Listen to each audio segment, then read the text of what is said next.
നമസ്കാരം. പുതിയൊരു വീഡിയോയിലേക്ക് എല്ലാവർക്കും സ്വാഗതം. ഇന്നത്തെ ഈ വീഡിയോയിൽ പ്രപഞ്ചശക്തിയെ പറ്റിയാണ് നമ്മൾ പറയാൻ പോകുന്നത്. ഈ പ്രപഞ്ചം എന്ന് പറയുന്നത് വലിയൊരു അത്ഭുതമാണ്. നിങ്ങൾ നിങ്ങളുടെ ആഗ്രഹങ്ങൾ പ്രപഞ്ചശക്തിയോട് ചോദിക്കാറുണ്ടോ? ഇല്ലെങ്കിൽ ഇന്നു മുതൽ നിങ്ങളുടെ ആഗ്രഹങ്ങളും ആവശ്യങ്ങളും പ്രപഞ്ചശക്തിയുമായി ഷെയർ ചെയ്ത് നോക്കുക. ഉറപ്പായും നിങ്ങൾക്ക് അതിൽ നിന്നും നല്ലൊരു പോസിറ്റീവ് ഫലം ലഭിക്കുന്നതായിരിക്കും.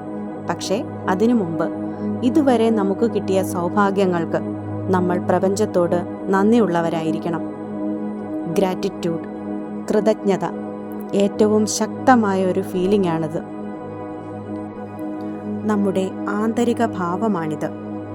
നമുക്ക് ലഭിച്ച സൗഭാഗ്യങ്ങൾക്ക് നമുക്കിപ്പോൾ പ്രപഞ്ചത്തോട് നന്ദി പറയാം. ഉള്ളിൻ്റെ ഉള്ളിൽ നിന്ന് ഫീൽ ചെയ്ത് വേണം നന്ദി പറയാൻ. നന്ദി പറയുന്നത് എന്തെങ്കിലും നേടിയെടുക്കാൻ വേണ്ടിയാണെന്നുള്ള ചിന്ത ഉണ്ടാവരുത്. നന്ദി പറയുമ്പോൾ ആ നന്ദി പറയലിൽ മാത്രമായിരിക്കണം മനസ്സ് കേന്ദ്രീകരിക്കുന്നത്. ആത്മാർത്ഥമായി വേണം നന്ദി പറയാൻ. നമുക്ക് ആരംഭിക്കാം. പ്രപഞ്ചശക്തിക്ക് നന്ദി. എനിക്ക് നന്ദി. എൻ്റെ അസ്തിത്വത്തിന് നന്ദി. എൻ്റെ മനസ്സിന് നന്ദി.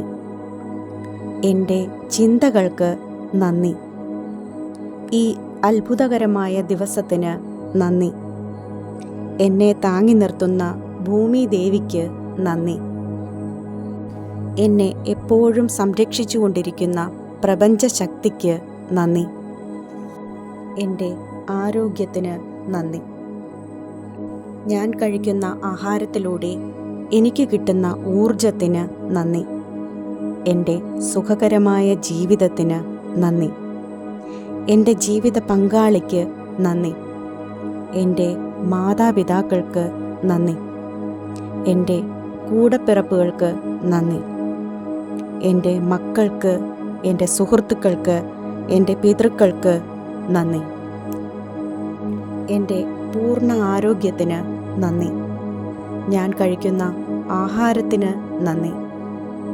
എൻ്റെ ജീവിതത്തിൽ ഇതുവരെ സംഭവിച്ചിട്ടുള്ളതും ഇനി സംഭവിക്കാനിരിക്കുന്നതുമായ എല്ലാ നല്ല കാര്യങ്ങൾക്കും നന്ദി. എൻ്റെ ജീവിതത്തിൽ ഇതുവരെ ലഭിച്ച എല്ലാ സന്തോഷങ്ങൾക്കും നന്ദി. എൻ്റെ ജീവിതത്തിലെ എല്ലാ നന്മകൾക്കും നന്ദി. നല്ലത് ചിന്തിക്കാനുള്ള എൻ്റെ മനസ്സിൻ്റെ കഴിവിന് നന്ദി. എൻ്റെ സമ്പത്തിനും സമൃദ്ധിക്കും അഭിവൃദ്ധിക്കും നന്ദി.